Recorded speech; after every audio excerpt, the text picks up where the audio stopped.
चलिए, good morning to all of you. अपन start करते हैं आज का लेक्चर। तो कल अपन लोगों ने जो इस by screen visible to all. Yes, sir. Yes, sir. Yes, Yes, sir. sir. Yes, sir. Yes, sir. Yes, sir. चलिए ठीक है, तो आज अपन स्टार्ट करेंगे। सबसे पहले तो जो अपने जो कल के जो नोट्स थे, ये वाले सारे के सारे जो पीडीएफ्स हैं, ये सारे पीडीएफ जो आपका थ्योरी कंसेप्ट रिलेटेड प्रॉब्लम है, ये सारे के सारे आपके अपने उसमें मूडल पर अपलोड कर दिए हैं और गूगल ड्राइव पे भी मैंने अपलोड कर दिए हैं। तो गूगल ड्राइव लिंक मैं आप लोगों को मेल कर दूंगा after the end of class. ठीक है, तो इसमें छोटे छोटे न्यूमेरिकल हैं, इसको आप इजीली एक बार देखेंगे तो आपको इतनी दिक्कत नहीं आएगी। अच्छा, एक और बात मेरे को आप लोगों से पूछनी है, क्या किरचॉफ वोल्टेज लॉ और किरचॉफ करंट लॉ इनके न्यूमेरिकल कराने की आवश्यकता है क्या, या फिर अपन सीधे डायरेक्ट मैच कराएं? मैच मुझे ये बताया आपने। सीधा मैच करा दीजिए। सर डायरेक्ट सर आप न्यूमेरिकल सर दे दीजिएगा तो घर मतलब homework as a homework try कर लेंगे। चलो, अभी तो आप एक काम करना, लेवल ऑफ क्वेश्चंस दे दो जो घर के लिए, वो हम लोग सर अच्छे क्वेश्चंस दे दो, बस एक दो ही दे दो। ठीक है, मैं आपकी बात समझ गया बिल्कुल। आपके पास सभी के पास ई बुक्स अवेलेबल हैं और बुक्स मेरे पास भी क्वेश्चंस बने बना रखे हैं। तो ये वाले सिर्फ आपके क्या है, जो न्यूमेरिकल्स है ये सॉल्व न्यूमेरिकल है। एक बार आप लोग एक काम करना, इन सारे न्यूमेरिकल्स को एक बार देख लेना, ठीक है ना। फिर मैं फ्राइडे को क्लास लूंगा आप लोगों की। जो सैटरडे संडे क्लास होती थी वो फ्राइडे को हुआ करेगा। किसी को कोई इसमें इश्यू तो नहीं है? फ्राइडे को 2 बजे। सब no sir. Sir No, many sir. Students were suggesting कि थर्सडे को रखवा लो क्लास। नहीं, थर्सडे को एक्चुअली मेरा एमटेक में क्लास लैब है, मेरी एमटेक में लैब है, Okay, इसलिए sir. थर्सडे को 2 बजे मैं फ्री नहीं हूँ। मेरा टाइम टेबल थोड़ा बिजी है वहाँ पे। ठीक है ना? Okay sir. यस हाँ सर, फ्राइडे को रखवा लो, कोई दिक्कत नहीं है। फ्राइडे को चाहिए। फ्राइडे है ना, मतलब सैटरडे संडे में थोड़ा सा आप लोग भी अपना जो भी आपको वीकली में असाइनमेंट या कुछ मिलेगा उसमें टाइम दे दो। यस और सर। फ्राइडे को ये वाले जो न्यूमेरिकल है, मैं एक बार इन न्यूमेरिकल्स को एक बार और फिर आप लोगों को बता दूंगा। ठीक है, एक बार आप लोग इनको देख लीजिएगा, इतने कोई टफ नहीं है। फिर भी कोई दिक्कत आए, किसी को कोई भी दिक्कत आए, you can call any time, you can WhatsApp any time. और फ्राइडे को मैं थोड़ा सा 2 घंटे क्लास ले लूंगा, 2 से 3 रेगुलर क्लास रहेगी, फिर 3 से 4 में आप लोग को जो भी प्रॉब्लम डाउट क्लास रहेगी वो मैं करा दूंगा। ठीक है ना? किरचॉफ वोल्टेज लॉ का भी और किरचॉफ करंट लॉ का भी। क्लियर? अब डाउट तो sir. नहीं, आगे बढ़ूंगा। इन दोनों पीडीएफ फाइल, ये तीनों पीडीएफ मैंने आपको, हाँ मधुसूदन आपने हैंड रेज किया है, कोई डाउट है आपको? नो सर, वो गलती से हो गया था। तो उसको लोअर करो।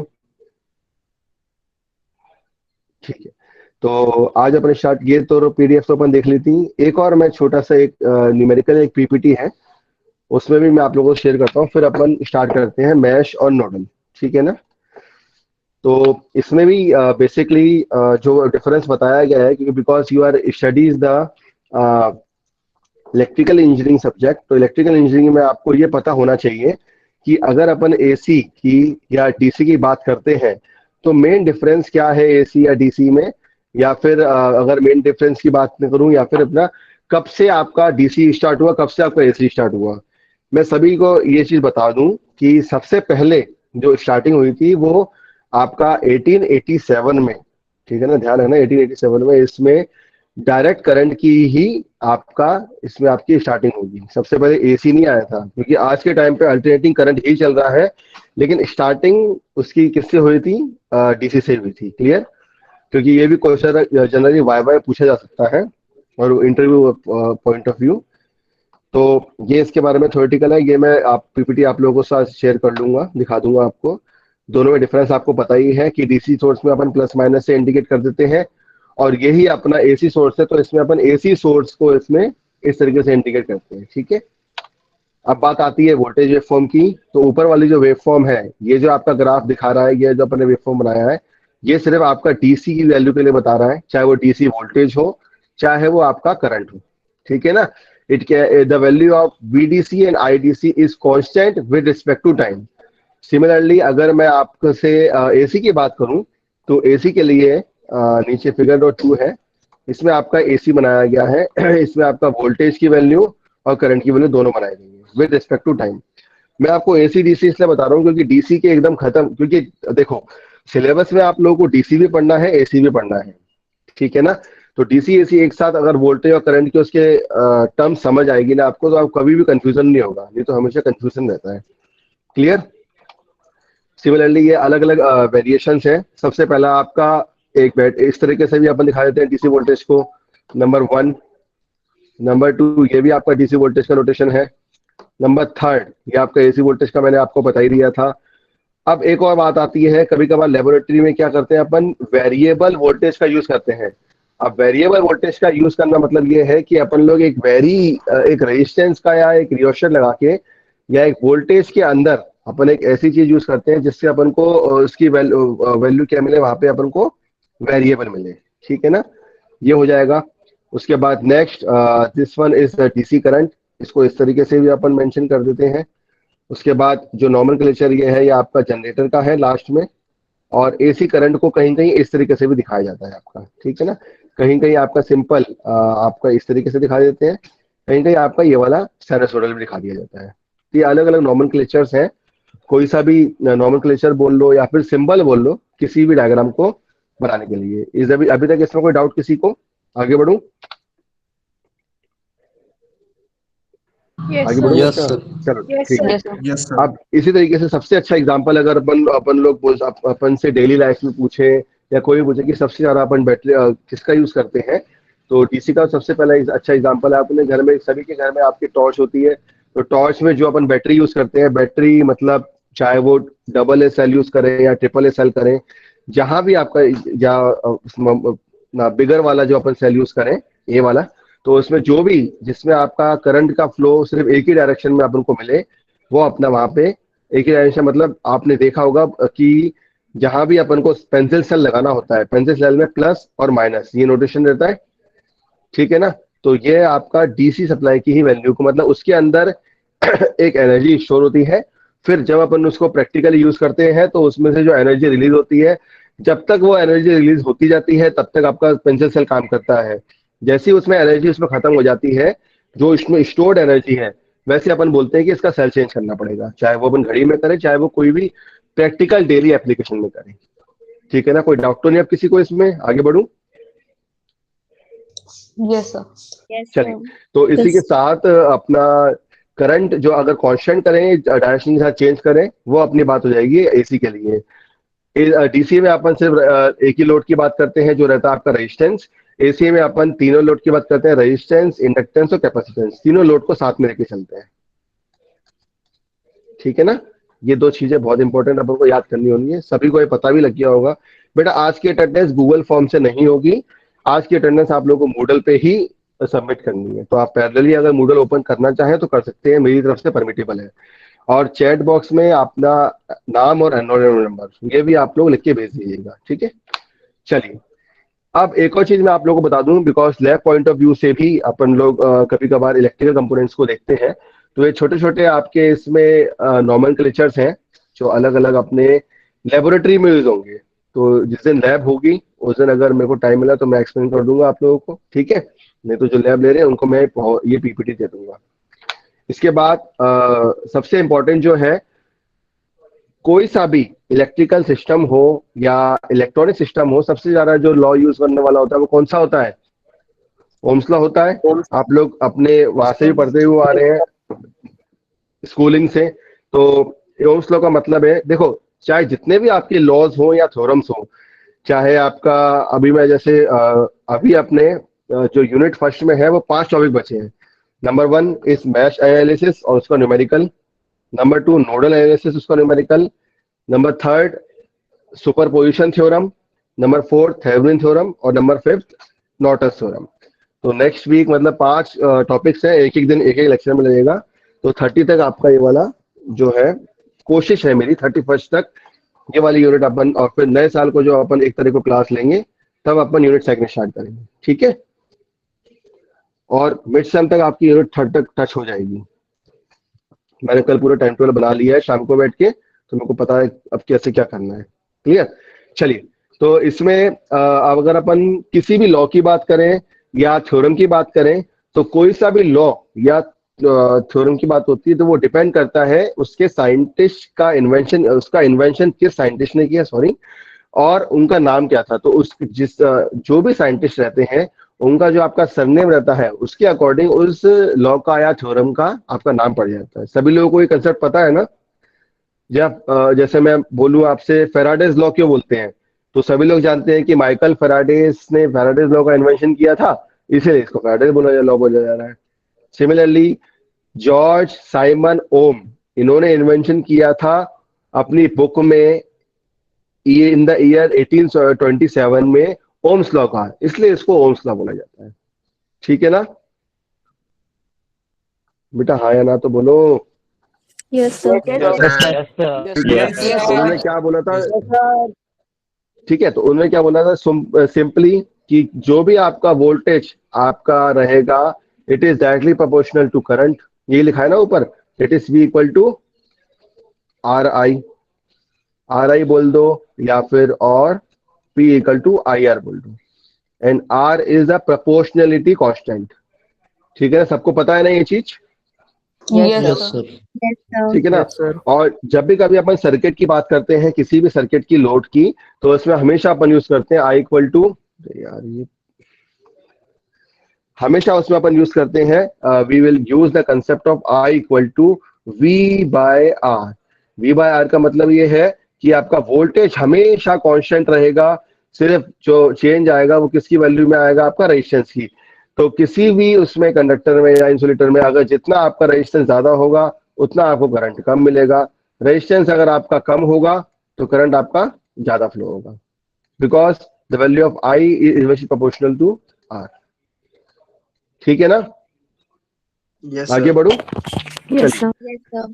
यस ये सर। जी इसमें बताई गई है आपका, तो इसमें दो कंडीशन बताई गई हैं कि V इक्वल टू IR होगा। तो दो कंडीशन मिलेंगी आपकी। दो कंडीशन मतलब क्या है, या तो R की वैल्यू बिल्कुल ही जीरो हो जाएगी या फिर R की वैल्यू बिल्कुल ही इनफाइनाइट हो जाएगी। ठीक है ना। अब इस R इक्वल टू जीरो से और R इक्वल टू इनफाइनाइट से आपको ये समझ आता है कि आपकी जो सर्किट है वो शॉर्ट सर्किट कंडीशन में है या फिर ओपन सर्किट कंडीशन में है। ठीक है। अच्छा, कोई बताएगा अगर R अगर जीरो मैं कर रहा हूं तो वो कौन सी कंडीशन होगी, शॉर्ट सर्किट होगी या फिर ओपन शॉर्ट सर्किट होगी? Circuit sir. Short Short short circuit, sir. Short circuit. तो सर वॉइस कट तो रही है आपकी। नहीं सर, सही आ वॉइस रही है। ऑडिबल। सर बेटा सही आपका आ रही है, थोड़ा सही सा है सर। नेटवर्क इशू, एक मिनट, नेटवर्क इशू होगा थोड़ा सा। आप बाहर निकलो रूम से या फिर एक बार डाटा को ऑफ करके फिर से ऑन करो या फोन को रिस्टार्ट कर दो। ये दो ऑप्शन रहते हैं अगर अपन को स्पीड अप करनी है। और कभी भी एक और रिक्वेस्ट है, अगर आपकी क्लास चलती है तो आप बाकी अपने जो एप्लीकेशंस आपके खुले होते हैं ना उनको मोबाइल में बंद कर दिया करो, क्योंकि मोबाइल का डाटा अगर अपन एक ही सिंगल जगह यूज करेंगे तो वो अच्छा काम करेगा। अगर पैरेलली आपका व्हाट्सएप चलेगा, फेसबुक चलेगा, यूट्यूब चलेगा तो उससे आपका मोबाइल डाटा डिक्रीज हो जाता है। ठीक है ना। चलिए उसके सर बाद मैं बात करूंगा। हाँ राखी, कुछ कह रहे हो आप? सर अटेंडेंस चैट बॉक्स पे लगानी है। Chat box and Moodle both, आज कोई गूगल फॉर्म नहीं है। ठीक है। चलिए, तो इसमें आपका इसका मतलब क्या है, R इक्वल टू जीरो है तो आपका शॉर्ट सर्किट कंडीशन होगी, R इक्वल टू इनफाइनाइट है तो आपका ओपन सर्किट कंडीशन होगी। ठीक है। तो ओपन सर्किट शॉर्ट सर्किट की कंडीशन सबको समझ आई? आगे बढ़ू मैं? Yes sir. Yes sir. Yes, sir. चलिए, अब ये सभी लोगों ने जान लिया है कि कोई सा भी अगर नेटवर्क आपको बोला जाए कि कोई सा भी नेटवर्क अगर अपना सीरीज सर्किट हो रहा है, मैं इन चीजों में बार बार इसलिए मैंने 2 हफ्ते इसलिए लगा दिए हैं क्योंकि जब तक आपको बेसिक कंसेप्ट आप बार बार देखोगे नहीं ना, क्योंकि अपनी क्लास पूरी की पूरी वर्चुअल मोड में चल रही है। 100 अभी कितनी 177 प्लस 3 180 स्टूडेंट्स प्रेजेंट हैं। 180 में से ऐसा नहीं कि 180 के 180 को मैं भी एक तरीके से स्टूडेंट की तरह ही, मैं जितना पढ़ा रहा हूँ उतना पढ़ भी रहा हूँ खुद। ठीक है ना। मैं भी हमेशा अगर एज ए टीचर की तरह नहीं, स्टूडेंट की तरह ही पढ़ाता हूँ, उसी की तरह समझता हूँ, जिससे कि दोनों पॉइंट ऑफ व्यू हो, टीचर पॉइंट ऑफ व्यू भी हो और स्टूडेंट पॉइंट ऑफ व्यू भी हो, है ना। और मेन कंसेप्ट आजकल जो आजकल का क्राइटेरिया बोल रहा है कि अगर देखो टीचर सेंट्रिक तो अपन बन ही जाएंगे। आपको अगर सीरीज सर्किट आपको समझना है तो इस सीरीज सर्किट को सिंपल आप अगर गूगल में भी डालोगे या यूट्यूब में भी डालोगे तो आपको ढेरों आपके इसके वीडियो या ऐसा कंसेप्ट मिल जाएगा। लेकिन यहाँ पे जो प्रैक्टिकली आप चीज समझोगे वो क्या है, वो आपका लर्नर सेंट्रिक है। मतलब वो लर्निंग आपने क्या करी है इस दौरान क्लास में, वो इसमें काम आएगा। ठीक है ना। इसलिए मैं बार बार बोलता हूँ, काफी लोगों को थोड़ा सा बोरियत होती होगी, मुझे पता है कि सर एक ही चीज को बार बार बोलते हैं, लेकिन सिर्फ पहले यूनिट में ऐसा हो रहा है क्योंकि पहले यूनिट अगर अपन ने अच्छे से समझ ली, और क्योंकि पहली यूनिट सबसे बड़ी भी है, ठीक है ना, आपने सिलेबस भी देखा होगा, फर्स्ट यूनिट थोड़ी वास्ट भी है क्योंकि इसमें सारे टर्मिनोलॉजी आ जाती है। ठीक है। तो अगर मैं बात करूं आपसे इसमें 10 वोल्ट की या फिर 5 ओम सीरीज रेजिस्टेंस की, तो यहाँ पे इसका मतलब क्या है कि 10 वोल्ट की बैटरी और 5 ओम मैंने इसमें सीरीज में लगाया हुआ है। सिमिलरली रेजिस्टेंस इन सीरीज, ये मैंने कंसेप्ट बता ही दिया था। रेजिस्टेंस इन सीरीज का सबसे अच्छा कंसेप्ट फंडा आपको याद रखना है कि करंट की वैल्यू आपकी सेम रहेगी चाहे कोई भी हो। मतलब यहाँ पे आप टोटल एक करंट फ्लो करा रहे हो आई। अब इस आई की वैल्यू अगर रेजिस्टेंस के अक्रॉस में मान लू करंट R1 I1 फ्लो हो रहा है, रेजिस्टेंस R2 के करंट में मान लो कि resistance I2 current I2 flow हो रहा है, रेजिस्टेंस R3 के अक्रॉस में मान लो कि करंट आपका I3 फ्लो हो रहा है। इसका मतलब क्या हो रहा है कि जब the value of I equal to I1 equal to I2 equal to I3। Similarly अगर मैं टोटल वोल्टेज ड्रॉप आप लोगों से पूछूं इस सर्किट का, तो जो भी आपका IR1 plus IR2 plus IR3 जो आपका टोटल निकल के आएगा वो वोल्टेज ड्रॉप कितना आएगा यहाँ पे V1 plus V2 plus V3, जिससे कि आपका इक्विवेलेंट रेजिस्टेंस निकल के आता है R equivalent is equal to R1 plus R2 plus R3 because here the current the value of current is same. ठीक है, आगे बढ़ूं अब। इसमें कोई डाउट तो नहीं है इसमें किसी को? No sir. नो क्योंकि सर। जो Kirchhoff current law, Kirchhoff voltage law के बेटा फॉर्मूले अपने न्यूमेरिकल्स अप्लाई करोगे तो ये सारे के सारे फंडे और जो भी आपका फंडा इसमें यूज हो रहा है या न्यूमेरिकल्स हैं या फॉर्मूले हैं वो सब यहाँ आ जाएंगे। सिमिलरली अगर अपन को किसी पैरेलल सर्किट को एनालिसिस करना है तो यहाँ आपको अच्छे से दिख रहा है कि आपके लोड में एक 2 ओम का मैंने करंट सोर्स लगाया है, उससे पहले 3 ओम 2 ओम नहीं 2 एम्पियर, उससे पहले 3 ओम का एक रेजिस्टेंस 2 ओम का एक रेजिस्टेंस है। तो आपको क्लियरली दिख रहा है कि ये 10 वोल्ट और 5 ओम ये दोनों क्या है, ये दोनों आपके एस है, मतलब सीरीज सर्किट है। ठीक है ना। और ये 2 ओम 3 ओम और 2 एम्पियर ये तीनों के तीनों क्या है, ये तीनों के तीनों आपके एक पैरेलल एलिमेंट्स है जिसके अपन ने क्या किया, अब अपन किस में आ रहे हैं, अपन को सिंपल यूज करना है सीरीज और पहले कॉम्बिनेशन। तो कोई सा भी सर्किट हो, किसी भी सर्किट को अपन सीरीज या पहले कॉम्बिनेशन के साथ दे सकते हैं। नंबर 1 यहाँ पे इस सर्किट में क्या है, यहाँ पे आपका R2 और R3 इन दोनों की वैल्यू आपके पैरेलल में है। ठीक है, और R1 उसके सीरीज में है, तो आपकी इक्वेशन यहाँ पे ये बनेगी। सिमिलरली नीचे क्या हो रहा है, यहाँ पे नीचे क्या हो रहा है, यहाँ पे R2 प्लस R3 आपका है सीरीज में और इसके पैरेलल में क्या है आपका R1 है। कोई डाउट इन दोनों सर्किट में किसी को? फास्ट तो नहीं है? No sir. No sir. ठीक है ना। No sir. मतलब टर्मिनल ए बी के अक्रॉस अपन ने कोई करंट फ्लो कराया है, उस करंट से अपना ये भी देख लेते हैं कि अपना पैरेलल पाथ का मिल रहा है सीरीज पाथ का मिल रहा है। पैरेलल पाथ मिल रहा है इसका मतलब यहाँ पे भी आपका I2 करंट यहाँ फ्लो हो जाएगा, I1 करंट नीचे वाली ब्रांच में फ्लो होगा। सिमिलरली ऊपर सर्किट में यहाँ आपका एक I2 करंट फ्लो हो जाएगा, यहाँ पे आपका I3 करंट फ्लो हो जाएगा। ठीक है ना। तो अपन को रेजिस्टेंस की वैल्यू और करंट की वैल्यू दोनों देखनी पड़ती है। कोई सा भी न्यूमेरिकल आपको दिया गया हो, आप 4 चीजों को ध्यान से रखा करो। सबसे पहला आप ध्यान रखा करो कि उसमें वोल्टेज कितना दिया है, नहीं दिया तो छोड़ो। करंट कितना दिया है, नहीं दिया तो उसको एनालाइज करो। रेजिस्टेंस कितना, 4 एलिमेंट्स के अलावा और 5वीं चीज आपसे पूछी ही नहीं जाती न्यूमेरिकल में, VIRP। ठीक है ना। कंसेप्ट होता है VIP, मैंने बना लिया VIRP। ठीक है ना। वोल्टेज, करंट, रेजिस्टेंस और पावर। समझ आ गया? आगे बढ़ूं? Yes sir. Yes sir. Yes sir. ठीक है, या आप सिंपल इसको RVIP भी कर सकते हो, जैसा आपको याद करना। बहुत सारे कंसेप्ट है, रेजिस्टेंस देख लो, वोल्टेज देख लो, करंट देख लो, तो VIP कंसेप्ट तो आपको याद रखना ही है। बेसिक इलेक्ट्रिकल को मैं वीआईपी मान के चलता हूँ, बिकॉज इसमें वोल्टेज भी निकालता हूँ, करंट भी निकालता हूँ, पावर भी निकालता हूँ। ठीक है, चलिए नेक्स्ट इसका छोटा सा एग्जांपल है, ये कुछ कुछ एग्जांपल से भी दी हुई है। This is your second assignment, ये आपका सेकंड असाइनमेंट रहेगा, ठीक है ना। ये आज आप लोगों से मैं शेयर कर दूंगा। इसमें आपके 1 2 3 4 5 6 आपके इसमें क्या है, न्यूमेरिकल्स है, इनको सॉल्व करना और इसमें क्या निकालना ये भी आपको देखना पड़ेगा। ठीक है, अच्छा ये असाइनमेंट था कि न्यूमेरिकल सॉल्व किया है, कोई बताएगा?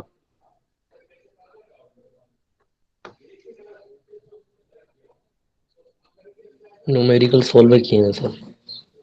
तो कोई बोल नहीं पा रहा कि सर ये न्यूमेरिकल सॉल्व किया हुआ है? ध्यान का है तुम लोगों का? क्यों बोलना चाहिए ना।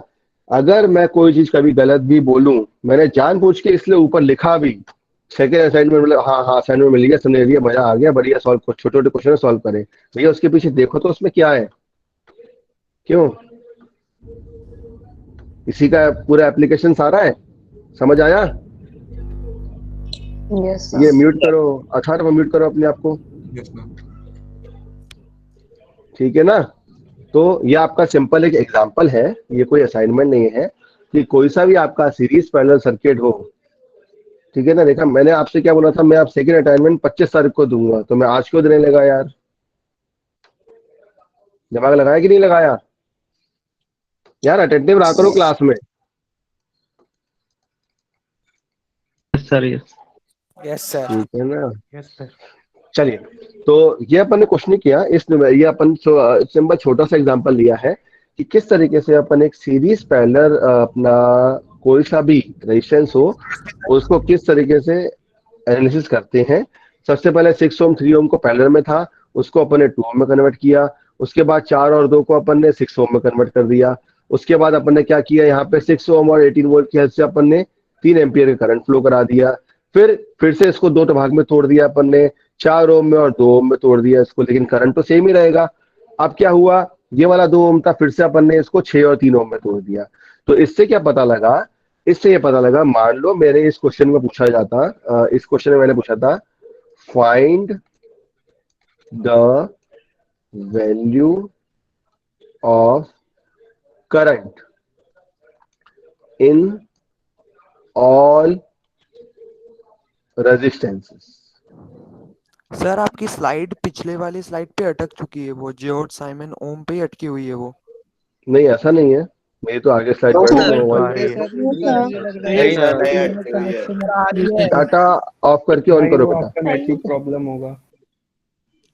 ठीक है बेटा। यहाँ पे मैं 4 जगह कनेक्ट रहता हूँ, लैपटॉप में एक मोबाइल, दूसरा मोबाइल और स्क्रीन अपने पीसी में। मैं आपको अभी वीडियो रिकॉर्डिंग दिखा भी सकता हूँ। मेरी क्लास में आपको डिस्टर्बेंस मिलेगा ही नहीं कभी, मैं अपनी से कोशिश करता हूँ, बाकी हो जाए तो। नेटवर्क अपने हाथ में नहीं है भैया, CSIT के हाथ में है सब कुछ। क्यों? CSEIT वाले को पढ़ा रहा हूँ, तुम लोग कुछ कर दो तो कर दो, मैं तो पूरा बिजली पे डिपेंडेंट हो रहता हूँ इलेक्ट्रिकल में। चलिए, तो मान लीजिए इस न्यूमेरिकल मेरे से पूछा गया, ये जो ए में मैंने लगाया कि find the value of current in all resistances, मतलब मेरे को 4 ओम में, 6 ओम में, 3 ओम में करंट की वैल्यू निकालनी, करंट की वैल्यू क्या है। तो मैं एक छोटा सा ये प्रोसीजर है, इसको फॉलो कर सकता हूँ। ठीक है ना, समझ आया? Yes sir. ठीक है ना, यस सर। मतलब 4 ओम में मेरा 3 एम्पियर फ्लो हो रहा है, 6 ओम में मेरा 1 एम्पियर फ्लो हो रहा है, और 3 ओम में मेरा 2 एम्पियर फ्लो हो रहा है। ऐसे छोटे छोटे न्यूमेरिकल रहते हैं जो आपके 3 मार्क्स में या फिर जितने भी मार्क्स के रहेंगे, वो अभी क्राइटेरिया उसका नहीं है, क्योंकि 60 मार्क्स का आपका एंड सेट है, तो 15 नंबर की एक यूनिट रहेगी, तो उसका ABCD का बाइफरकेशन ये मुझे पता नहीं है। ठीक है ना, चलिए स्क्रीन शेयर खत्म हो गया। तो ये था ऐसे ही अपना सिंपल कनेक्शन भी आपको दिखाया हुआ है किसी भी सीरीज सर्किट का, पैरेलल सर्किट का। अब एक छोटा सा एक स्लाइड में आपको बताऊंगा कि अपन किस तरीके से एक अपने घर तक बिजली आती है। ठीक है, बिकॉज अपन अपने इलेक्ट्रिकल स्टार्ट किया है, तो छोटी सी आपको नॉलेज होनी जरूरी है, फिर अपन न्यूमेरिकल स्टार्ट करेंगे। देखिए, सबसे पहले तो एक जनरेटिंग स्टेशन होता है। जनरेशन हमेशा आपका जो स्टार्ट होता है वो अपन 11 केवी से लेकर अपना मेनली जो अपना यूज करते हैं वो मैक्सिमम 13 केवी या फिर उससे ऊपर भी कर सकते हैं, लेकिन जो अच्छा जनरेटर जो रहता है जिससे अपन ज्यादा लॉसेस ना हो वो आपका 11 केवी या 13 केवी से उसकी मतलब 11,000 वोल्ट या 13,000 वोल्ट तक अपन जनरेट करते हैं। ठीक है, उसके बाद अपन यूज करते हैं एक स्टेप अप ट्रांसफार्मर। यहाँ पे ये रहा स्टेप अप ट्रांसफार्मर। ये तो आपका क्या है, ये this is your thermal power plant, ये जो भी सर्कल से मैंने बनाया है this is your thermal power plant, जिसको हम बोलते हैं सिंपल एनटीपीसी। नाम सुना है आप लोगों ने एनटीपीसी का? Yes sir. यस ठीक है ना, सर। Yes, sir. एनटीपीसी बोल दें, या फिर अगर यहाँ पे पानी लगाया हुआ है तो पानी मतलब आपका एनएचपीसी हो जाएगा। ठीक है ना, अगर यहाँ पे छोटी छोटी टर्बाइंस हो जाती तो यहाँ पे आपका विंड आ जाता, अपना विंड एनर्जी आ जाती। तो डिपेंड करता है कि अपन जो अगर यहाँ पे आपने मान लो पीवी प्लेट्स लगे होते तो सोलर एनर्जी आ जाती। तो बेटा जनरेशन अपन किसी तरीके से भी कर सकते हैं। अपन जनरेशन रिन्यूएबल एनर्जी से भी कर सकते हैं, अपन जनरेशन नॉन रिन्यूएबल एनर्जी कर सकते हैं, या फिर रिन्यूएबल का दूसरा नाम होता है आपका नॉन कन्वेंशनल। ठीक है ना, और नॉन रिन्यूएबल का नाम रहता है आपका कन्वेंशनल। ठीक है ना, ये बेसिक कंसेप्ट हैं। तो इसके बाद लेकिन 70% जो जनरेशन हो रहा होता है वो आपका थर्मल पावर प्लांट से भी होता है। मतलब जो आपका कोल स्टोरेज जो रहता है, कोयला, जो अपन कोयले की हेल्प से अपना जनरेशन चलता है। ठीक है ना, उसके बाद जनरेशन करके ये वायर से अपन इसको एक ट्रांसफार्मर भेजते हैं। ट्रांसफार्मर क्या करता है, इस 11 केवी की वोल्ट को, यहाँ पे ये 11 केवी का जो आपकी मान लो जनरेशन हुआ है इसको कन्वर्ट करता है 220 केवी में। ठीक है ना, 220 केवी में कन्वर्ट करता है, मतलब स्टेप अप करता है इसको। ठीक है ना, मतलब बड़ा सा हॉल है, कोई सा भी मान लो एक बड़ा सा हॉल या थिएटर है, उसके साइज का आपका इसका ट्रांसफार्मर का साइज रहेगा इसका, और इसको नाम बोलते हैं अपन power transformer. And this is the step up transformer, ये स्टेप अप करेगा। इसके बाद ये आपका बड़ी बड़ी जो आपके टॉवर्स रहते हैं, आप लोगों ने रोड्स में देखे भी होंगे, काफी लंबे लंबे और ऊंचे ऊंचे आपके टॉवर्स लगे रहते हैं। वहां से उन टॉवर्स से आपकी ये वायर जो आपकी वोल्टेज की वैल्यू है या पावर है, ये आपका ट्रांसमिट होता है with the help of 3 phase 3 wire system. ठीक है ना, ये आपका पूरा ट्रांसमिट होगा। ट्रांसमिट मतलब दूर दूर से, और ट्रांसमिट कौन करता है, ट्रांसमिट आपका करता है पावर ग्रिड। पावर ग्रिड नाम सुना है किसी ने, पीजीसीआईएल? यस सर, सुना है। ठीक है ना, तो पावर ग्रिड की हेल्प से अपन लोग अपनी इसको ट्रांसफर करते हैं। तो इसके बाद क्या होता है, यहां तक तो आपका 220 केवी ही चल रहा है। अब फिर से अपन क्या करते हैं, इस 220 केवी को अब फिर से अपन स्टेप डाउन करते हैं। स्टेप डाउन करते हैं मतलब अब यहाँ पे लाके इस 220 केवी की सप्लाई को अपन फिर से कम करते हैं, किसमें, 11 केवी। मेरी समझ आई? ठीक है ना, यस सर। 11 केवी में सप्लाई आती है। मतलब सबसे पहला स्टेप रहता है आपका प्राइमरी ट्रांसमिशन, उसके बाद आपका रहता है यहाँ पे सेकेंडरी ट्रांसमिशन यहाँ पे। इसके बाद अपना क्या रहता है, प्राइमरी डिस्ट्रीब्यूशन, और दूसरा बात जहां आपका मान लो अभी आप लोग अपने घर में बैठे हुए हो या आप लोगों का घर है, आप लोगों के घर में अगर मैं सिंगल फेज बात करूं तो सिंगल फेज इसकी सप्लाई है, उसके यहाँ 230 वोल्ट आ रहा है, तो ये मैंने लगाया हुआ 230 वोल्ट। अगर किसी के यहाँ 3 फेज सप्लाई है तो 3 फेज के लिए 400 वोल्ट सप्लाई आती है। ठीक है ना, और आपके बाहर जो अपन बोलते हैं, अपन सभी लोग बोलते हैं ट्रांसफार्मर सप्लाई आ रही है, उसको अपन डीपी बोलते हैं। डीपी बोलते हैं सब लोग? Yes sir. ठीक है, तो डीपी का मतलब ये है कि the full form of DP is distribution pole, POLE। मतलब जहां पे आपका डिस्ट्रीब्यूशन ट्रांसफार्मर रखा जाता है, डिस्ट्रीब्यूशन ट्रांसफर का मतलब ये होता है कि जो आपकी वैल्यू को डिस्ट्रीब्यूट करे, आपके वोल्टेज की वैल्यू को डिस्ट्रीब्यूट करे या ट्रांसफॉर्म करे कम वोल्टेज में, वो आपको यहाँ पे डिस्ट्रीब्यूशन पोल में लगा जाता है, फिर उससे आपके घरों में सप्लाई आती है। इससे पहले जो यहाँ पे जो सप्लाई लगाया हुआ है, ये वाला ट्रांसफॉर्मर जो ऊपर लगाया गया है, इसका काम ये रहता है कि मान लो किसी को अपने घर में तो मान लो कितना 400 वोल्ट आ रहा है, किसी को अपना जैसे मान लो मैं कोई ग्वालियर का है तो ग्वालियर में मान लो कि आपका DB मॉल है, DD मॉल है, 2 मॉल है, उन मॉल में सप्लाई चाहिए 11,000 वोल्ट की, तो 11,000 वोल्ट के लिए ये वाला ट्रांसफार्मर आपका वहां पे अलग से लगाया जाएगा। या मैं किसी भी इंडस्ट्रियल पर्पस की बात करूं, देखो दो होते हैं आपका, तीन होते हैं, मेरी कैटेगरी होती है। नंबर वन डोमेस्टिक, मतलब डोमेस्टिक बोल दो या फिर उसको रेजिडेंशियल बोल दो, जैसे लिखा हुआ है। रेजिडेंशियल कंज्यूमर मतलब आप लोग, अपन लोग जो है वो रेजिडेंशियल है और अपन डोमेस्टिक है, ठीक है ना। या फिर उसको बोल दो कमर्शियल। कमर्शियल मतलब मैं अभी इंस्टीट्यूट में बैठा हूँ, कॉलेज में बैठा हूँ, तो यहाँ का जो लोड है वो कमर्शियल में आएगा, ठीक है ना। आपके घर का टैरिफ अलग रहेगा, आपके घर की बिजली मान लो 6 रुपये प्रति यूनिट है, यहाँ की बिजली रहेगी मान लो 8 रुपये या 10 रुपये प्रति यूनिट, फॉर एग्जाम्पल दे रहा हूँ। सिमिलरली तीसरा जो आता है वो आता है आपका इंडस्ट्रियल, ठीक है ना। अब इंडस्ट्रियल सेक्टर का जो रहता है उसकी बिजली और महंगी रहती है, क्योंकि इंडस्ट्रियल सबसे ज्यादा जो बिजली की खपत होती है या कंज्यूम जो अपन लोड होता है आपका एनर्जी का, अगर आप गूगल में भी डालोगे सिंपल कि which sector consume maximum energy या मैक्सिमम इलेक्ट्रिसिटी, तो वहां पे इंडस्ट्रियल सेक्टर ही आएगा। मेरा समझ आई? चाहे अपना पब्लिक सेक्टर ले लो, चाहे आप प्राइवेट सेक्टर ले लो, चाहे गवर्नमेंट सेक्टर ले लो, चाहे इंडस्ट्रियल सेक्टर ले लो। देखो मेरी आप लोगों से गुजारिश है कि अपन लोग पढ़ रहे हैं, अच्छी बात है, आप लोग घर में पढ़ रहे हो, मैं यहाँ से पढ़ा रहा हूँ, लेकिन अपनी पढ़ाई के साथ साथ नहीं कहता कि पूरे टाइम पढ़ो, 10 से 4 क्लास अटेंड करो, उसके बाद थोड़ा माइंड फ्रेश करो, घूमने जाओ, खेलो कूदो, उसके बाद अपना जो आपको पढ़ाया गया है एक बार उसको रिवाइज कराओ, लेकिन जनरल नॉलेज को अपनी लेते चलो आगे तक, ठीक है ना। क्योंकि इंटरव्यू में अगर कभी भी पूछा जाता है कैंपस प्लेसमेंट के लिए, तो आपसे लास्ट 3 इयर्स का ही मेजरली, अभी तक मेरे को हो गए अपना 7 साल हो गए पढ़ाते हुए, मैंने भी देखा है स्टूडेंट्स को। हाँ पूछो, कुछ पूछ रहे हो? ठीक है, तो मेनली आपका फोकस ये होना चाहिए कि आप अपना ध्यान जनरल नॉलेज में भी रखो, और जो चीज आप पढ़ रहे हो उसको अपन यूट्यूब में भी देख लो, गूगल में भी देख लो और न्यूज में भी देख लो, ठीक है ना। चलिए, ये तो था आपका जो सिस्टम था कि अपने घर में कैसे एक जनरेशन से लेके ट्रांसमिशन से लेके डिस्ट्रीब्यूशन तक अपने घर में इलेक्ट्रिसिटी आ रही है, मैंने आपको बता दिया। अगर इलेक्ट्रिकल इंजीनियरिंग के स्टूडेंट्स होते तो मैं इसी स्लाइड को पूरे 1 हफ्ते चला देता, क्योंकि इस स्लाइड में बहुत कुछ छुपा हुआ है।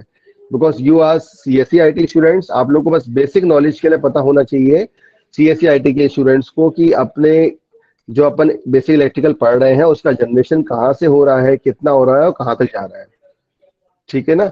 और फ्रीक्वेंसी हमेशा, चाहे कोई सा भी सिस्टम हो, यहाँ पे आपका फ्रीक्वेंसी की वैल्यू हमेशा इसमें कांस्टेंट रहेगी।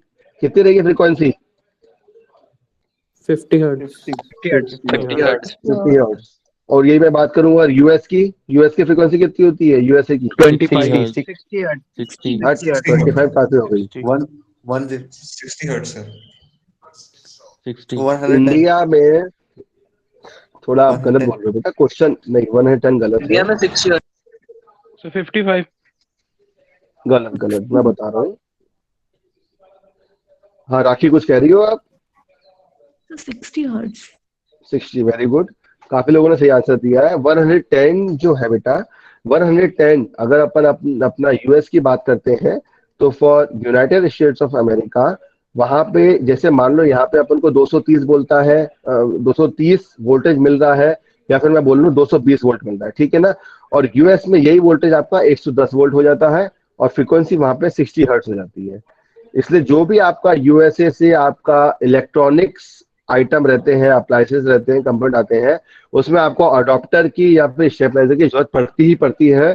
वो क्या करता है, स्टेबलाइजर या अडॉप्टर उस 110 वोल्ट को 220 वोल्ट में कन्वर्ट करता है और 60 हर्ट्ज की फ्रीक्वेंसी को 50 हर्ट्ज में करता है, ठीक है ना। समझ आया? क्लियर? आगे बढ़ूं मैं अब?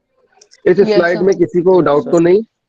अगर डाउट होगा तो क्लास के एंड में मेरे से पूछना। चलिए, अब यहाँ पे ये प्रीफिक्स है, ये भी आपको बहुत जरा पता होना जरूरी है, बिकॉज अपन न्यूमेरिकल्स देखेंगे तो वहां पे एकदम से आ जाएगा आपका माइक्रो एम्पियर, मिली एम्पियर। मतलब ये जो 2 टर्म्स है ये तो आपके आते ही आते हैं हर न्यूमेरिकल में, चाहे मैं डीसी की बात करूं, चाहे मैं एसी की बात करूं, चाहे मैं आपका उसकी बात करूं, मैग्नेटिक सर्किट की बात करूं।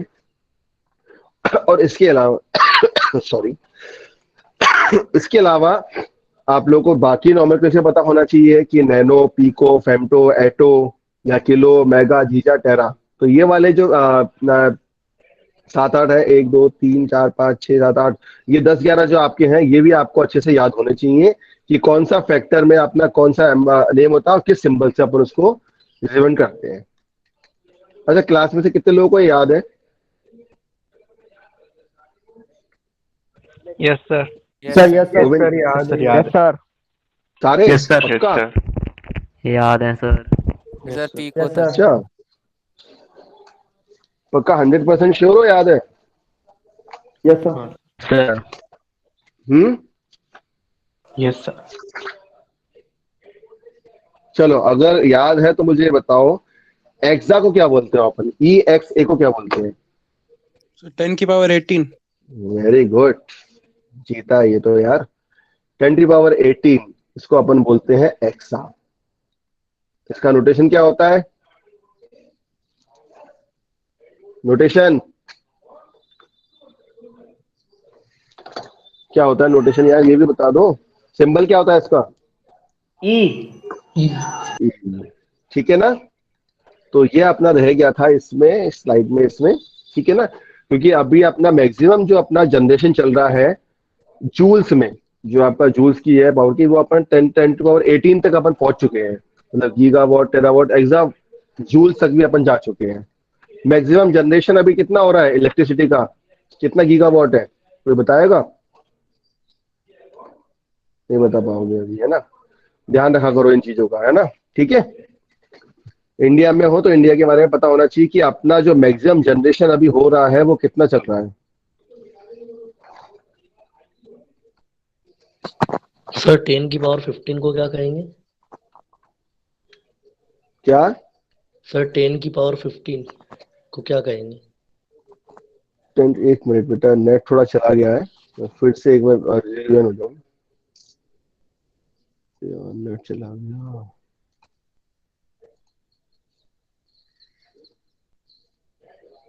टेन की पावर 15 आप बताओ। पेटा। पेटा। पेटा, बिल्कुल सही जवाब दिया है। 10 की पावर 15 को हम पेटा पेटा बोलेंगे। ठीक है, नेट में थोड़ी सी प्रॉब्लम आई है अभी, तो मैं एक काम करता हूं, मैं मोबाइल से आप लोगों का जो अपना, चलिए आप नेक्स्ट हेडिंग डालिए आप लोग। ये तो अपना पावर पॉइंट प्रेजेंटेशन था, मैं इसको एक बार और देख लेता हूँ, इसमें भी थोड़े से पॉइंट्स और बचे हैं, लेकिन ये इतने। अब जो इसमें बाकी स्लाइड्स तो है, जो अपना अभी अपन पावर पॉइंट प्रेजेंटेशन अभी अपन देख रहे थे, उसमें आप किरचॉफ करंट लॉ या किरचॉफ वोल्टेज लॉ के बेसिक्स है। तो ये वाला जो आपका पीपीटी है, अभी नेट आएगा तो मैं एक बार और दिखा दूंगा। चलिए आप थोड़ा एक पे छोड़िए और नेक्स्ट हेडिंग डालिए आप, DC circuit analysis. DC circuit analysis using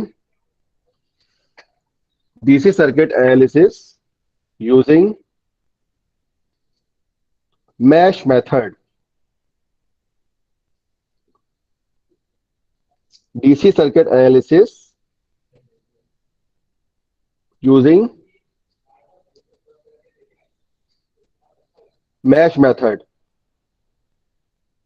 चलिए इसमें आप लिखिए आप लोग, डिक्टेट करूं मैं? आप लोग लिख रहे हैं? Yes sir. Yes sir. Yes, sir. Yes sir. लिखिए, the unknown in the mesh analysis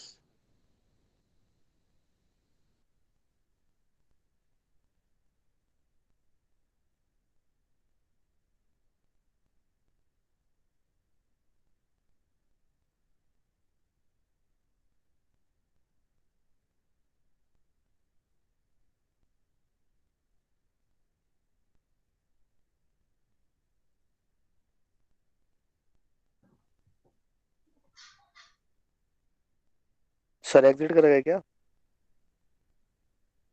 sir ने रिसेंट टैब क्लियर कर दिए होंगे शायद। हाँ वही स्क्रीन पे दिख रहा था, सर ने जैसे ही क्लियर करे वैसे ही सर गए। वापस ज्वाइन होंगे।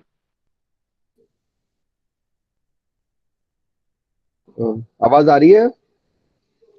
Yes sir. Yes, sir. Yes, sir. मैं फिर से रिपीट करता हूँ, एक मिनट। आ रही है। डीसी सर्किट एनालिसिस, आपने हेडिंग डाल दी, DC circuit analysis using mesh method. Yes sir. Yes, sir. हाँ, तो इसमें लिखिए the unknown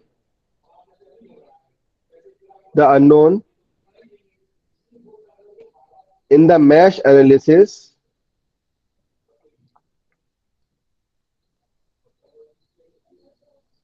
is the current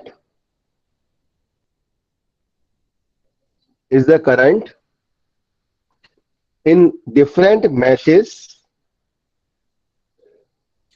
sir कुछ थोड़ा समझ में नहीं आया, एक बार रिपीट कर दीजिए। चलो मैं फिर से लिख रहा हूं। The unknown in the mesh analysis, ये है, ये मैंने खोल लिया, ये सबको दिख रहा है अब? Yes sir. ठीक है, Yes, sir. देखो टेक्नोलॉजी का यूज करो। अभी मोबाइल नेट खत्म हो गया है तो मैंने 1 सेकंड के अंदर मोबाइल में वो पीडीएफ फाइल खोली और आपसे शेयर कर दिया। ठीक है, तो आप लोग भी अपना थोड़ा सा इतना माइंड अब वॉश रखा करो। अब नेट आ चुका है, मैं उसमें भी आप लोगों को दिखा दूंगा। तो जब तक ये पढ़ो, इसमें आपका अपन ने क्या लिखा, the unknown in the mesh analysis is the current in different meshes and the law applicable is and the law applicable is and the law applicable is कौन सा लॉ अप्लाई करेंगे? KVL। Very good. And the law applicable is Kirchhoff's voltage law, and the law applicable is Kirchhoff's voltage law.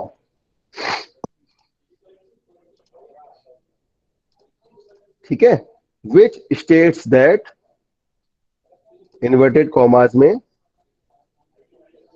which states that, inverted commas में लिखिए, in any closed circuit,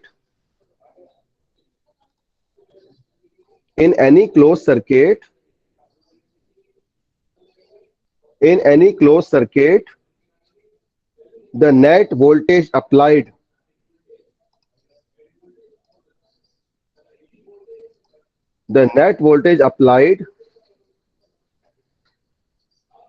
is equal to the net voltage applied is equal to the sum of the product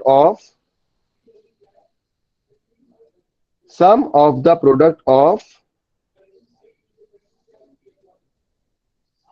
sir मेरी class चल रही है अभी, sum of the product of current and resistance, sum of the product of current and resistance। ठीक है, मैं फिर से रिपीट करता हूं एक बार। अपन ने हेडिंग लिखी थी कि DC circuit analysis using mesh method, ये अपन ने लिखा था यहाँ पे हेडिंग में, DC circuit analysis using mesh method, या फिर इसको अपन लिखेंगे, काफी बुक्स में इसको लिखा हुआ है मैश एनालिसिस। ठीक है, आगे बढ़ू अब मैं। डेफिनेशन हमने किया। इसमें क्या लिखा है कि कोई सा भी एक अपना मैश एनालिसिस है, उसमें अपना जो सबसे इंपॉर्टेंट जो अननोन रहेगा वो आपका अननोन रहेगा एक मैश, मतलब एक करंट आपका अननोन रहेगा, और जो अपन इसमें अब यूज करेंगे वो अपन यूज करेंगे किरचॉफ्स वोल्टेज लॉ। चलिए अब इसका लिखिए आप प्रोसीजर में जाइए, फटाफट लिखो procedure.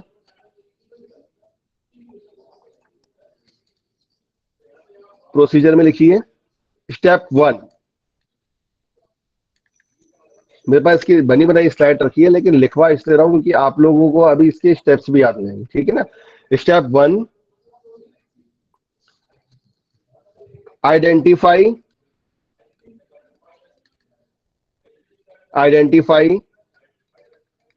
Independent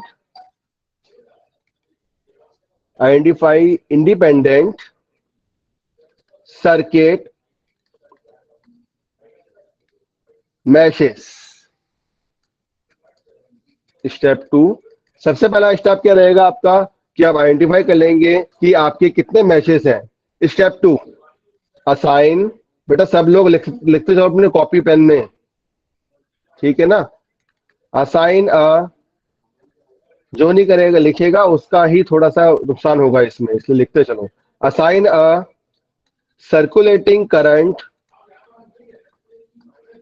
to each mesh.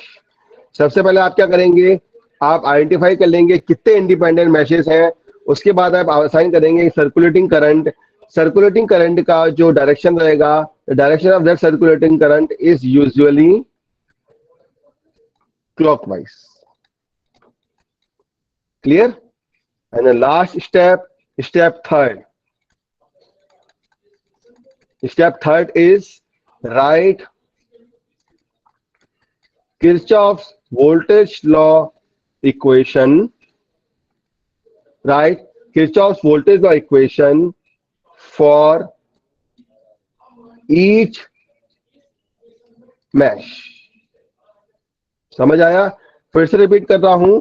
सबसे पहला स्टेप क्या रहेगा आपका, आप आइडेंटिफाई कर लेंगे इंडिपेंडेंट सर्किट मैशेस कितने हैं, फिर आप असाइन करेंगे circulating current to each mesh, उसके बाद आप केवीएल इक्वेशन लिखेंगे। ठीक है, 1 सेकेंड का वेट।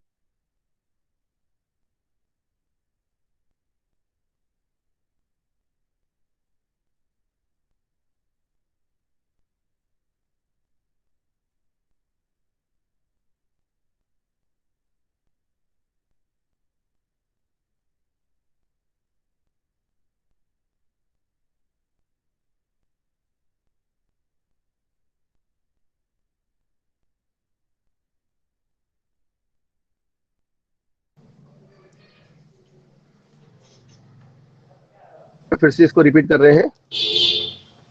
आदित्य म्यूट करो अपने आप को। चलिए, तो यह क्या था आपका प्रोसीजर था, ठीक है ना। इसमें किसी को कोई डाउट, आगे बढ़ूं मैं? Yes sir. चलिए, यस सर। जैसे मान लो चलो ओके, मान लो यहाँ पे क्या किया हुआ है, इसमें मैश और लूप दोनों लिया हुआ है, लेकिन अपन मैश लूप को नहीं ले लेंगे, अपन इसको मैश ही मानेंगे, ठीक है ना। मान लो ये आपको एक डायग्राम बनाया हुआ है, इसमें लिखा हुआ let us consider a simple DC network as shown in this to find the current through different branches using mesh current method. ठीक है ना, तो मैश करंट मेथड बोल दो या इसको मैश एनालिसिस बोल दो, ठीक है ना, बात एक ही है। क्लियर? समझ आया? यहाँ पे अपन ने क्या किया है, मान लो इसको मैं सबसे पहला इसको मैं मैश मान रहा हूं, इसको मैंने मैश माना नंबर 1। सबसे पहले मैंने आइडेंटिफाई किया है, स्टेप 1 में लगा रहा हूं। सबसे पहले मैंने आइडेंटिफाई किया है कि आपका मेरा एक इंडिपेंडेंट मैश हो गया नंबर 1, सेकंड मेरा इंडिपेंडेंट मैश हो गया नंबर 2, थर्ड मेरा इंडिपेंडेंट मैश हो गया नंबर 3। मतलब ये आ गया आपका mesh 1, this is mesh 2 and this is mesh 3। इसमें कोई डाउट इन तीनों में अभी कुछ अभी तक? No sir. मैश लेके चलो तो उससे आप लोग कंफ्यूज नहीं होंगे, ठीक है ना। इसमें लूप लिखा हुआ है, लूप लेके मत चलो, क्योंकि फिर आप लोग कंफ्यूज होंगे कि आपने बाहर वाला क्यों नहीं लिया इसमें, ठीक है ना। मैश लेके चलो इसको। क्लियर? तो सबसे पहले स्टेप में अपन ने क्या किया, ये किया। उसके बाद सेकंड स्टेप में क्या किया, इसमें अपन ने इसमें सर्कुलेटिंग करंट फ्लो कराया, जिसका डायरेक्शन है आपका यूजुअली क्लॉक वाइज है सभी का, जैसे कि I1, I2 एंड I3। इसमें कोई डाउट है किसी को? No sir. ठीक है, तो मतलब यहाँ जो मेरा करंट फ्लो हो रहा है, पहले वाले मैश में ये मैंने मान लो I1 करंट दिख रहा है, दूसरे वाले मैश में मेरा जो करंट फ्लो हो रहा है ये मेरा I2 करंट दिख रहा है, और तीसरे वाले मैश में मेरा करंट जो फ्लो हो रहा है ये I3 करंट मेरा फ्लो हो रहा है, ठीक है ना। उसके बाद मैंने क्या किया, इसमें अप्लाइंग KVL अराउंड मैश 1, ठीक है ना।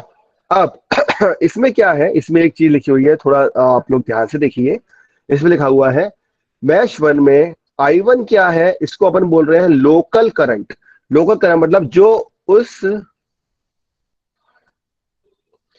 लोकल करंट का मतलब ये है कि जो उस मैश में करंट फ्लो हो रहा है उसको अपन लोकल करंट बोल रहे हैं, और अदर मैश में जो आपके करंट फ्लो हो रहे हैं उसको मान लीजिए मैं बोल रहा हूं I2 एंड I3, इसको हम बोलते हैं फॉरेन करंट। उसको अपन मैश करंट तो बोल ही रहे हैं। देखो ये एक चीज ध्यान रखो कि I1, I2, I3 ये तीनों के तीनों जो है, ये तीनों के तीनों आपके करंट तो आपके मैश करंट है ही, बस इसमें एक क्या है कि आपका I1 जो है इसको अपन टर्म देते हैं लोकल करंट जो उसी घर में है, और I2 और I3 क्या है, फॉरेन करंट, मतलब जो दूसरे मैशेस से प्रेजेंट है। क्लियर? डाउट तो नहीं किसी को? उसके बाद क्या किया अपन ने इसमें? शुभी, कोई डाउट तो नहीं? No sir, no doubt. चलिए, इसके बाद क्या किया अपन ने? वही अपन ने अब क्या किया, स्टेप 3 फॉलो कर दिया। अपन ने अप्लाई कर दिया KVL इन मैश 1। जैसे अपन ने KVL इन मैश किया तो आपकी इक्वेशन क्या मिली? ये मिल गई। ठीक है ना? अब बताओ मेरे को इसमें कि इसमें अपन ने जो नॉमेनक्लेचर लिया है वो एंटरिंग साइन वाला लिया है कि लिविंग साइन वाला लिया है? कोई बताएगा? महेंद्र बताओ। नितांशी बताओ, नितांशी है प्रेजेंट? इसमें एंटरिंग साइन सिंबल है कि लिविंग साइन सिंबल है? लिविंग साइन सिंबल है। ठीक है प्रांशु, गुड। इसमें लिविंग साइन लिया हुआ है, जैसे कि मान लो इसमें plus VC minus VC minus I1 minus I3 into R2 minus R4 into I2 minus R2 into sorry minus I1 minus I4 into R4 is equal to 0। इस इक्वेशन में किसी को डाउट है क्या? ये जो इक्वेशन नंबर 1 यहाँ पे लिखी हुई है, दिस इक्वेशन, इसमें डाउट है किसी को? No sir. No sir. आगे बढ़ू। सिमिलरली मैंने अप्लाई KVL कर दिया मैश 2 में, तो मेरी इक्वेशन ये आ गई। कोई बात नहीं रांची। और इसी तरीके से जो मैंने यहाँ पर KVL मैच किया तो यहाँ पे मेरी इक्वेशन नंबर 3 आ गई।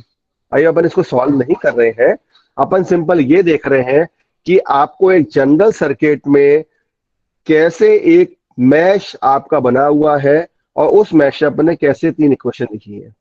ठीक है, अब मैं आगे बढ़ू।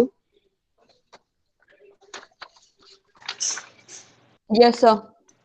चलिए, तो अब अपन में आप लोगों को एक न्यूमेरिकल लिखी है।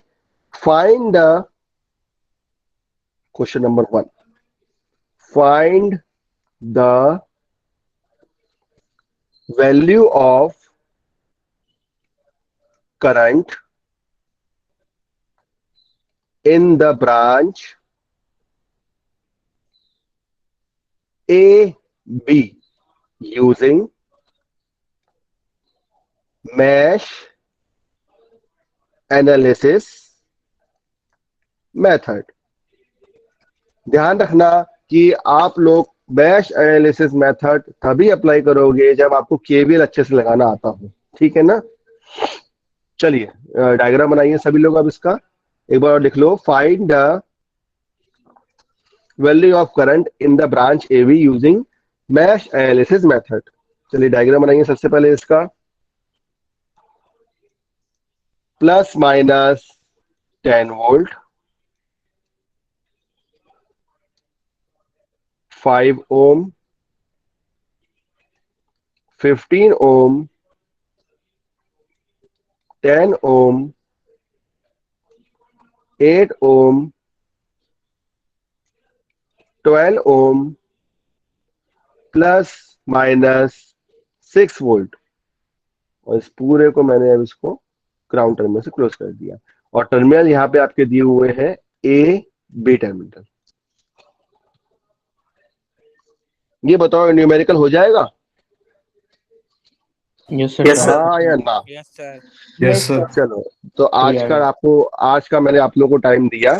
आज शाम को आप लोग न्यूमेरिकल कर लेना, बिकॉज अब अपने पास टाइम ज्यादा नहीं बचा है। ठीक है ना? तो अब आप लोग अपने मूडल पे भी अटेंडेंस लगा सकते हो। शाम के 5 बजे तक खुला हुआ है, ऐसा कोई जल्दबाजी नहीं है। अब इस सर्किट में किसी को कोई आज की क्लास यहीं तक होती है। अगर किसी को इस सर्किट में कुछ डाउट हो तो मुझसे पूछो, फिर मैं कल इसके शुरू करूंगा। ठीक है? कल अपन शुरू करेंगे नोडल एनालिसिस। अब मैं एक बार रिव्यू करवा देता हूँ। नोडल एनालिसिस कराएंगे, उसका प्रोसीजर लिखेंगे, उसका न्यूमेरिकल करेंगे, इसलिए स्लाइड खाली छूटी हुई है। उसके बाद पढ़ेंगे थेवेनिन थ्योरम, कैसे निकालते हैं? थेवेनिन थ्योरम का न्यूमेरिकल, उसके बाद नॉर्टन थ्योरम, सुपरपोजिशन थ्योरम, फिर खत्म। ठीक है सर वो क्वेश्चन बता देना। यस सर क्या करूं मैं? क्वेश्चन ये वाला हाँ लो, ये find the value of current in the branch A be using mesh analysis method. सबसे पहली ब्रांच में प्लस माइनस 10 वोल्ट लिखा हुआ है, उसके बाद सॉरी 5 ओम है आपका रेजिस्टेंस, देन आफ्टर 15 ओम, फिर 10 ओम, फिर 8 ओम, फिर 12 ओम, फिर 6 वोल्ट। नितांशी बेटा आप क्या पूछ रहे हो? अपना अनम्यूट करो फिर पूछो मुझसे। नितांशी क्या पूछ रहे हो बेटा?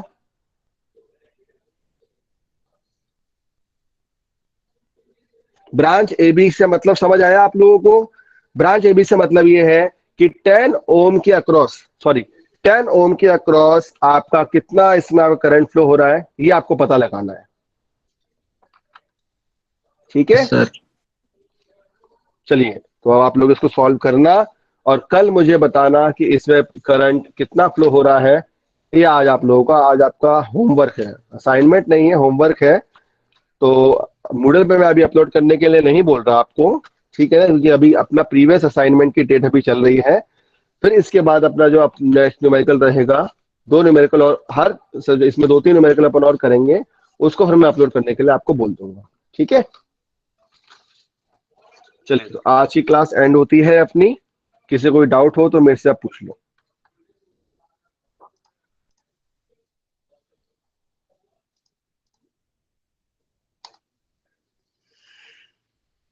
ठीक है, बंद करूं अब? डाउट है किसी को? No sir, thank you. No sir. Anushka कोई डाउट आज की क्लास में? No, sir. शुभम, समन, शुभी, थोड़ा आप लोग एक्टिव रहा करो यार। सब्जेक्ट मैंने क्यों बनाया तुमको? No sir. चलो ठीक है, तो आप लोग अपना बुक्स के लिए थोड़ा सा मेरा सजेशन ये है कि जो अपना एक मिनट की रिकॉर्डिंग बंद कर दो, खत्म।